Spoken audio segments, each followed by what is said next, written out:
Hello everyone, कैसे हैं आप सभी। आई होप आप सभी वेल अच्छे होंगे हमेशा की तरह। तो मेरा नाम है रितेश मिश्रा। तो आप सबके इन्फॉर्मेशन के लिए इस एसएससी के प्रैक्टिस सेशन का ये हमारा थर्ड लेक्चर होने वाला है, जिसमें हम जो एंशिएंट हिस्ट्री का हमारा थर्ड टॉपिक है जैनिज़्म, उस पर हम एनसीईआरटी बेस्ड क्वेश्चन प्रैक्टिस करने वाले हैं, जो कि highly recommended for SSC, CGL, CHSL, CPO, UT and MTS. इसका मीन है कि एसएससी के सभी एग्जाम्स के लिए हाईली रिकमेंडेड है और one of the important question है, जो कि लाइन्स ऑफ एनसीईआरटी से उठाए गए हैं और सेल्फ एनालाइज्ड क्वेश्चन है। तो आज का ये सेशन काफ़ी इंपॉर्टेंट रहने वाला है। ये सेशन इस टॉप 50 क्वेश्चंस का होने वाला है, जो आपके जैन धर्म के टॉपिक को दोगुना बूस्ट करेगा। इसका मीन ये है कि आपको प्रैक्टिस के इसके द्वारा आपकी टॉपिक जो होगी वो नेक्स्ट लेवल पे जाने वाली है और आपको सीखने के लिए यहाँ पे न्यू क्वेश्चन ज़रूर ही मिलेंगे। तो चलिए बिना देरी के स्टार्ट करते हैं इस अपने फैंटेस्टिक सेशन को, जिसमें काफ़ी इंपॉर्टेंट क्वेश्चन को हम करेंगे। तो फोकस्ड होकर सुनते जाइएगा। चलिए स्टार्ट करते हैं। हमारा जो इसमें फर्स्ट क्वेश्चन इसमें कहता है कि जैन धर्म के प्रथम तीर्थंकर कौन थे। हु वाज द फर्स्ट तीर्थंकर ऑफ जैनिज्म। तो हम सब जानते हैं, ऑप्शन दिया ऋषभ देव, पार्श्वनाथ, महावीर एंड अरिस्टोटल। तो हम सब जानते हैं जैन धर्म के प्रथम तीर्थंकर कौन थे, जिनका नाम है ऋषभ देव। यही जैन धर्म के प्रथम तीर्थंकर हुआ करते थे। यह कि अयोध्या के राजकुमार भी हुआ करते थे। पूछ लिया जाता है इनका जन्म कहाँ हुआ था, अयोध्या में हुआ था। तो चलिए बढ़ते हैं नेक्स्ट क्वेश्चन की तरफ। यहाँ पे बाइलिंगुअल है, मतलब दोनों लैंग्वेज में क्वेश्चन है। आपको जिस लैंग्वेज में भी कंफर्टेबल होता है आप उसमें समझ सकते हैं। Lord Mahavir was born at which of the following places. भगवान महावीर का जन्म किस स्थान पर हुआ था। तो यहाँ पे ऑप्शन दिया है लुम्बिनी, कुंडग्राम, कुशीनगर एंड पावापुरी। तो हम सबको पता है भगवान महावीर जी को, महावीर जी यहाँ पे दिया है, मतलब महावीर स्वामी इनका नाम से जाने जाते थे। इनका जन्म जो हुआ था कुंडग्राम वैशाली बिहार में हुआ था। कुंडग्राम कहाँ है, बिहार में। बिहार के किस क्षेत्र में, वैशाली में। तो ये हमारा ऑप्शन सही हो जाएगा। कई बार बिहार और वैशाली से भी पूछ लिया जाता है। बढ़ते हैं थर्ड क्वेश्चन की तरफ। हमारा पूछा है भगवान महावीर का मूल नाम क्या है। तो हम सब जानते हैं इनके बचपन का नाम वर्धमान था। काफ़ी इंपॉर्टेंट है, कंफ्यूज मत होना। गौतम बुद्ध जी का बचपन का नाम क्या था, सिद्धार्थ था। तो ये सिद्धार्थ जो था वो गौतम बुद्ध जी का नाम था, जो कि वर्धमान था महावीर स्वामी जी के बचपन का नाम था।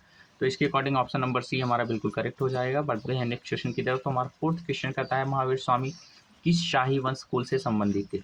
Mahavira belong to which loyal clan. तो हम सब जानते हैं महावीर स्वामी जो कि जात्री कुल से हुआ करते थे। ऑप्शन नंबर बी हमारा करेक्ट हो जाएगा। याद रखिए ये क्वेश्चन रखिए मत, आप समझिए और अपने नोट्स में भी ऐड ऑन कर सकते हैं, क्योंकि एनसीईआरटी की लाइन से लिए गए क्वेश्चन हैं। चलिए बढ़ते हैं नेक्स्ट क्वेश्चन की तरफ। तो हमारा फिफ्थ क्वेश्चन यहाँ पे कहता है कि भगवान महावीर ने किस स्थान पर कैवल्य या सर्वोच्च ज्ञान प्राप्त किया था। उनके हम सब जानते हैं कि उनके द्वारा प्राप्त किए गए ज्ञान को ही कैवल्य कहा जाता था। और ये कैवल्य उन्होंने कहाँ पे प्राप्त किया था। तो हम सब जानते हैं कि वो स्थल है जुम्बिक ग्राम। जुम्बिक ग्राम में ये रिजपालका नदी के तट पर इन्होंने अपने ज्ञान की प्राप्ति की थी। तो ऑप्शन नंबर ए हमारा सही हो जाएगा। बढ़ते हैं नेक्स्ट क्वेश्चन की तरफ। तो हमारा क्वेश्चन 6 जो क्या कहता है कि भगवान महावीर ने किस नदी के तट पर ज्ञान प्राप्त किया था। जैसा कि मैंने आपको प्रीवियस क्वेश्चन में बताया कि रिजपालका नदी के तट पर ही महावीर स्वामी को ज्ञान प्राप्त हुई थी, जो कि जुम्बिक ग्राम प्लेस पे था। बढ़ते हैं हम नेक्स्ट सेवंथ क्वेश्चन की। तो जैन धर्म के 23वें तीर्थंकर कौन थे। तो हम सब जानते हैं पार्श्वनाथ जी जैन धर्म के 23वें तीर्थंकर थे। और इनके जन्म की बात करते हैं तो इनका जन्म जो हुआ था वाराणसी में हुआ था। ऐसा पूछ सकता है कि वाराणसी के राजकुमार जो कि जैन धर्म के 23वें तीर्थंकर थे, उनका नाम क्या है। तो पार्श्वनाथ जी। इसके अकॉर्डिंग ऑप्शन नंबर हमारा सी करेक्ट हो जाएगा। एट्थ क्वेश्चन की ओर बढ़ते हैं। तो हमारा 23वें तीर्थंकर पार्श्वनाथ कहाँ के राजकुमार थे। तो हम सब जानते हैं ये क्वेश्चन अभी प्रीवियस क्वेश्चन में हमने डिस्कस किया, तो ये वाराणसी के राजकुमार थे। तो ऑप्शन नंबर ए हमारा बिल्कुल यहाँ पे करेक्ट हो जाएगा। बढ़ते हैं नेक्स्ट क्वेश्चन की तरफ। तो नाइन्थ क्वेश्चन हमारा कहता है महावीर ने पार्श्वनाथ के मौजूदा 4 व्रतों में निम्न में से कौन सा व्रत जोड़ा था।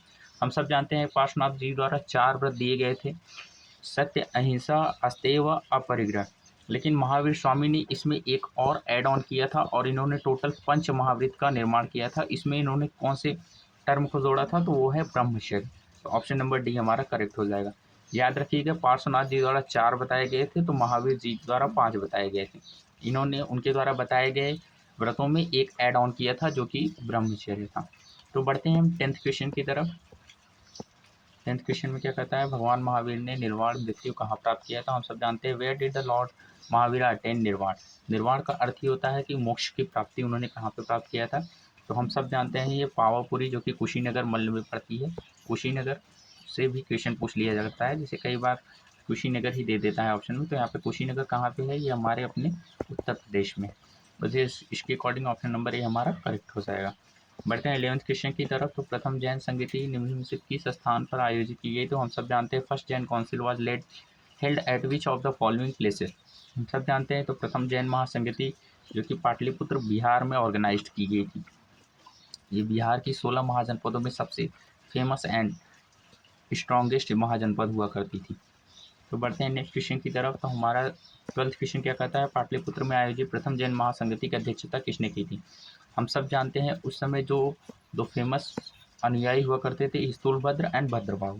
लेकिन प्रथम जैन महासंगति के दौरान क्या होता है कि जो स्थूलभद्र थे वो कहाँ चले जाते हैं, श्रवणबेलगोला, जो कि कहाँ पे पड़ता है, कर्नाटका में। क्योंकि इनके द्वारा ये मानना था कि इस समय यहाँ रहना उचित नहीं है, क्योंकि यहाँ काफ़ी 200 वर्षों तक मगध का अकाल चल रहा था। तो लेकिन किंतु जो प्रथम जैन महासंगति को ऑर्गेनाइज करवाए थे वो थे अपने भद्रबाहु जी। तो ऑप्शन नंबर बी हमारा सही हो जाएगा।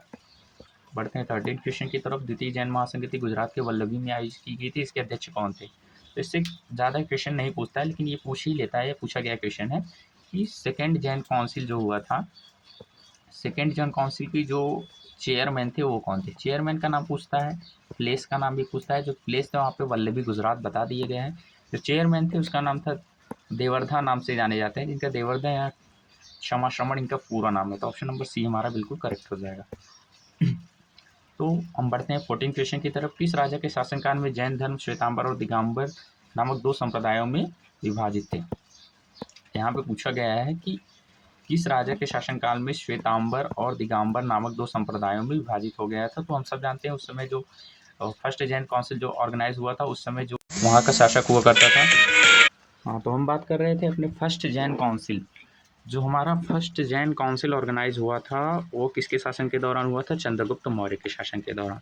और उस समय श्वेतांबर और दिगंबर दो संप्रदायों में अपना जैन जो धर्म था वो डिवाइडेड था। तो यहाँ पे सिंपली जो पूछा है वो Jainism was divided into two sects known as Shvetambar and Digambaras during ruling period of which king. तो अपने चंद्रगुप्त मौर्य ही थे।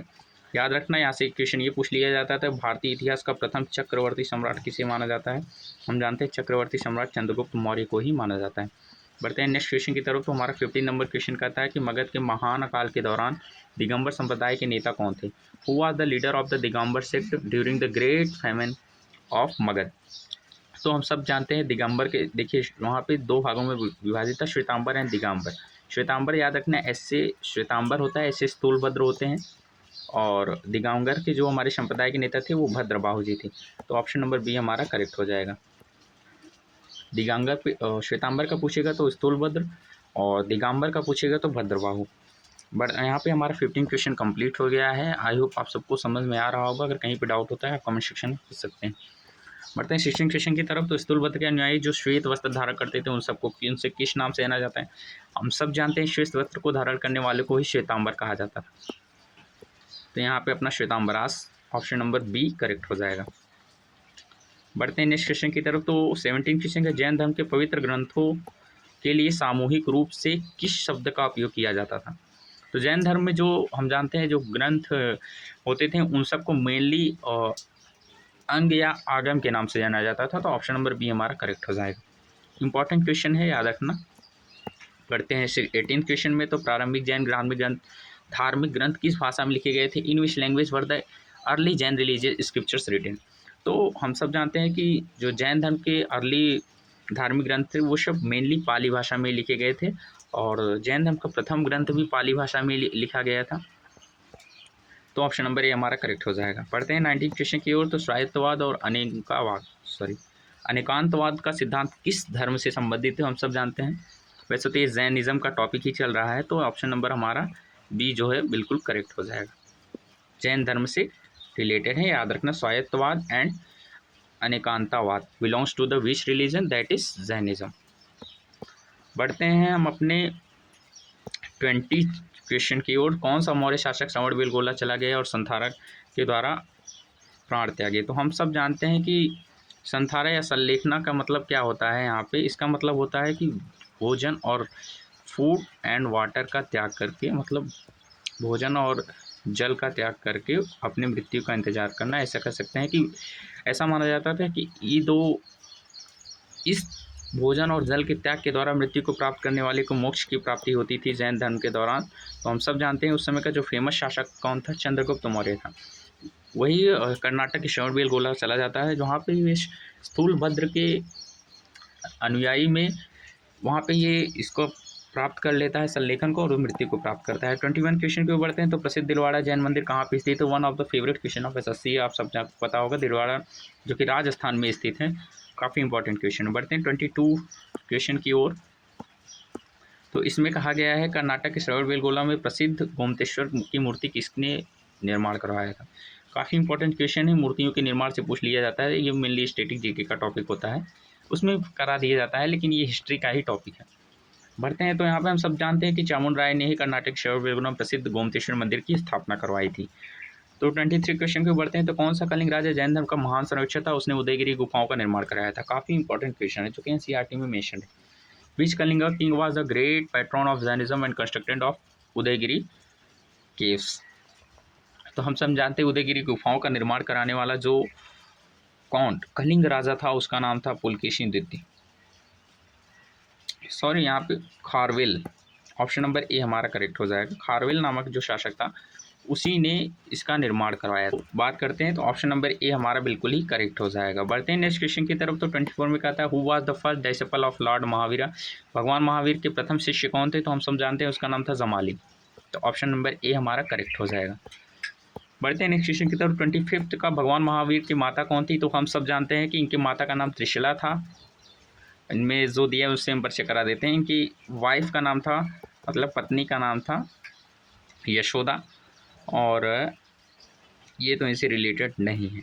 बढ़ते हैं 26 क्वेश्चन की तरफ। तो हमारा जो 26वां क्वेश्चन कहता है कि जैन धर्म के त्रिरत्न क्या थे? तो हम सब जानते हैं सम्यक ज्ञान, सम्यक दर्शन, सम्यक चरित्र। ये तीनों ही जैन धर्म के त्रिरत्न के नाम से जाने जाते थे। काफ़ी इंपॉर्टेंट क्वेश्चन, लर्न रखिएगा। CHSL GD में कई बार पूछा गया है। बढ़ते हैं 27वें क्वेश्चन की तरफ। प्रथम तीर्थंकर ऋषभदेव कौन सा प्रतीक जुड़ा हुआ था? ऋषभदेव से संबंधित कौन सा प्रतीक जुड़ा हुआ था? काफ़ी इंपॉर्टेंट है। यहाँ पे तीर्थंकरों से संबंधित जो है प्रतीक के बारे में पूछता है, तो सिंबल होता है इनसे रिलेटेड, इनसे बारे में क्वेश्चन अक्सर पूछ लिया जाता है। तो बढ़ते हैं, हम देखते हैं यहाँ पे किससे पूछा, ऋषभदेव। ऋषभदेव से आपको यहाँ पे ऋषभ जैसा कुछ यहाँ पे प्रोनाउंसिएशन लग रहा होगा, तो इससे ऑप्शन नंबर ए हमारा सही हो जाएगा।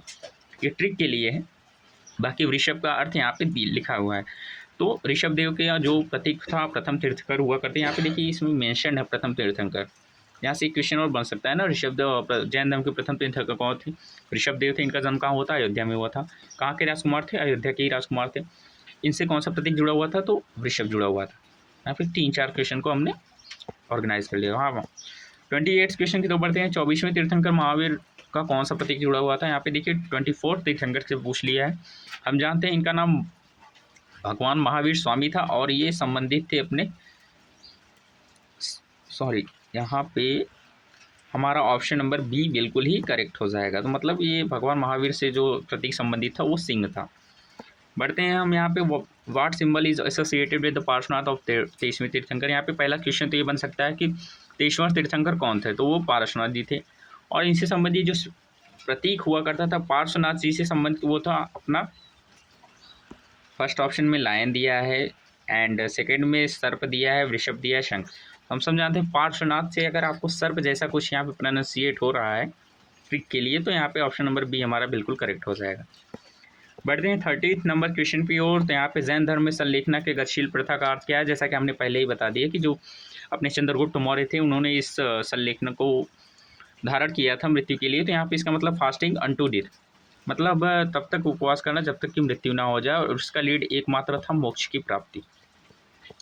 तो बढ़ते हैं हम नेक्स्ट क्वेश्चन की तरफ। तो यहाँ तक हमने 30 क्वेश्चन को कंप्लीट कर लिया है। आई होप आप सबको समझ में आ रहा होगा, और आपकी प्रैक्टिस और जो आपकी नॉलेज है वो कहीं ना कहीं किसी पॉइंट पे इंक्रीज ही हो रही होगी। तो कैसा है ये सेशन, आप ज़रूर बताना कमेंट सेक्शन में। बढ़ते हैं नेक्स्ट, जैन धर्म के ऐतिहासिक संबंध की कौन सा महावीर की मृत्यु किस आयु में हुई थी? हम सब जानते हैं कि महावीर स्वामी जी की मृत्यु जो है 72 ईयर्स की एज में हुई थी। कहाँ पे हुई थी? कुंडग्राम, वैशाली, बिहार में हुई थी। जैन धर्म तीर्थों की जीवनी कल्पसूत्र किसके द्वारा लिखी गई? काफ़ी इंपॉर्टेंट क्वेश्चन है यहाँ पे। डबल स्टार हम मार्क कर सकते हैं, तो अपने भद्रभाव जी द्वारा ये लिखी गई थी। बढ़ते हैं 33 क्वेश्चन की ओर। तो झारखंड में निम्नलिखित कौन सा एक प्रसिद्ध जैन तीर्थ स्थल है? हम सब जानते हैं सम्मेद शिखर जी, जो कि ऑप्शन नंबर ए हमारा बिल्कुल करेक्ट हो जाएगा। झारखंड का एक प्रसिद्ध जैन तीर्थ स्थल, याद रखना, बौद्ध नहीं जैन तीर्थ स्थल। 34 क्वेश्चन, जैन धर्म के अनुसार कुल कितने तीर्थंकर प्रकट हुए? हम सब जानते हैं टोटल 24 तीर्थंकर को बताया गया है, मेंशन किया गया है जैन धर्म में, जो कि लास्ट अपने महावीर स्वामी थे, फर्स्ट अपने ऋषभ देव थे, 23वें पार्श्वनाथ जी थे। ये 3-4 के मेन ही है जिनके बारे में एग्जाम में पूछा जाता है। 35 क्वेश्चन की ओर बढ़ते हैं। ऋषभ देव के निम्नलिखित जैन तीर्थों में कौन सा नाम उल्लेख किया गया है? The name which of the following two Jain Tirthankar and mention in Rigveda.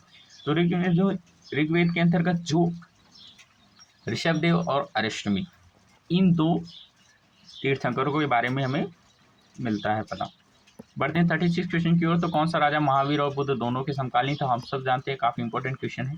तो एकमात्र जो शासक था बिंबिसार, इसके शासन के दौरान भगवान महावीर, इसके ही शासन में, मतलब इसके ही जीवन काल के दौरान महावीर एंड बुद्ध, इन दोनों अनुयायियों की मृत्यु हुई थी और कह सकते हैं इनके समकालीन थे। तो हमारा ऑप्शन नंबर ए बिल्कुल यहाँ पे करेक्ट हो जाएगा। बढ़ते हैं 37 क्वेश्चन की ओर। तो सत्य की खोज में महावीर ने किस आयु में अपना घर छोड़ा था? तो हम जानते हैं इनके घर छोड़े को महापरिनिर्वाण के नाम से जाना जाता था, जो कि 29 एज की आयु में किया था। तो ऑप्शन नंबर ए हमारा बिल्कुल ही करेक्ट हो जाएगा। बढ़ते हैं हम 38 के शब्द जिन, the word Jina from which Jainism is derived means, शब्द जिन जिससे जैन धर्म की उत्पत्ति हुई उसका अर्थ क्या होता है? हम जानते हैं जिन का अर्थ होता है इंद्रियों को जीतने वाला विजेता, जो कि एनसीईआरटी में डायरेक्टली वो भी हाईलाइटेड पॉइंट में दिया हुआ है। 39 क्वेश्चन में किस प्रसिद्ध राष्ट्रकूट के राजा कवि राजमार्ग लिखा था? वे जैन धर्म के अनुयायी थे। किस प्रसिद्ध राष्ट्रकूट राजा ने कवि राजमार्ग लिखा था? हम सब जानते हैं अमोघ वर्ष ने कवि राजमार्ग की रचना की थी। तो ऑप्शन नंबर ए हमारा बिल्कुल करेक्ट हो जाएगा। बढ़ते हैं हम अपने नेक्स्ट क्वेश्चन की तरफ। तो हमारा 40 नंबर क्वेश्चन कहता है जैन इतिहास का वर्णन करने वाले ऐतिहासिक ग्रंथ परिशिष्ट वर्णन किसके द्वारा लिखा गया था? परिशिष्ट पर्वन, तो हम सब जानते हैं जो भद्रभाहु जी थे उन्हीं के द्वारा ही परिशिष्ट पर्वन ग्रंथ की रचना की गई थी। ऑप्शन नंबर बी हमारा करेक्ट हो जाएगा। 41 की तरफ बढ़ते हैं। तो उड़ीसा का प्रसिद्ध हाथी गुफा अभिलेख किस शासक के बारे में जानकारी प्रदान करता है? तो हम सब जानते हैं one of the favourite question of SSC है, तो खारवेल थे। ऑप्शन नंबर ए हमारा बिल्कुल ही करेक्ट हो जाएगा। बढ़ते हैं अपने नेक्स्ट 42 क्वेश्चन की तरफ। तो हमारा 42 क्वेश्चन क्या कहता है कि इस ग्रंथ में जैन भिक्षुओं के लिए विस्तृत आचार संहिता का शामिल है। तो which text contains the detail code of conduct of for Jain monks.